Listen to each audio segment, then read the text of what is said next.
The bike from the Sean Kirkus collection that has been left to his son Joe in the estate, and we are going to try to resurrect this thing. It's been, as to quote James, it was ridden hard and put away wet. It's going to need some TLC.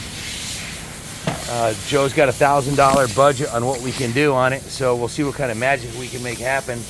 To start with, you can pull all that glue off the forks and get this thing degreased, because it hasn't had a good power wash in a while. But I'm gonna do carb clean, new air filter, jet the thing right, change the gear oil, change all the brake fluid front and rear, change the antifreeze. You're gonna need a new pair of grips, Joe, that's for sure. So we'll do what we can.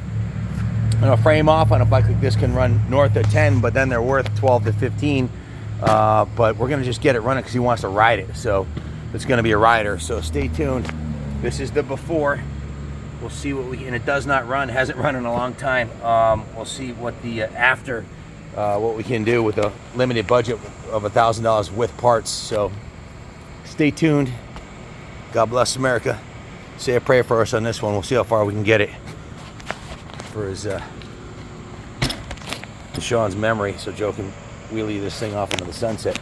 Thanks for watching. Stay tuned.